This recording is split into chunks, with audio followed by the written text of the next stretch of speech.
бала болуп башыма жүн чыгып, муртума түк чыгып, Садыр Жапаровду сайлаган элем 27 жашында.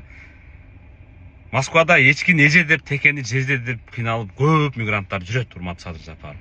Сиз президент болатканда мен японский машиналарды ачып берем дегенсиз. Onu açmadınız arganda şıltoолор менен. Мен onu точно билем, потому что транспорт министрлиги орустарды айтканын кылып ачпай койду. При этом орустарда Владивостоктон правый левый жолдор кирип атат. Типа коопсуздук деп. Эмесе орустар канча бизден акылдуу, Ну ладно. Биз армяндардай, азербайжандардай боло албайбыз. Армян, азербайжандар Москвада Жигули минет дагы, Бакудан, Еревандан Мерстерди алып коюп, самолетпен учуп барып Мерсти аэропортто минип кете алат. Биз кыргызбайбыз.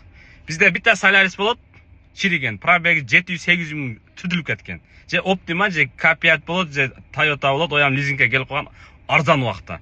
Ошо менен кирелик десек, бизди Кыргызстанга кой бербей атат. Мигранттарды особенно.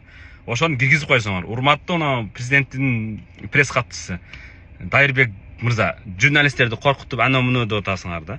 Мага да чыгып коркутпой калачы. Озуң жап дейсизби? Мен сүйүнүп калайын. Чындап, мен властька предъявам жок, жакшы деп атасыңар. Бар жок жакшы болуп атат. Ушу мигранттарды карап койгулачы.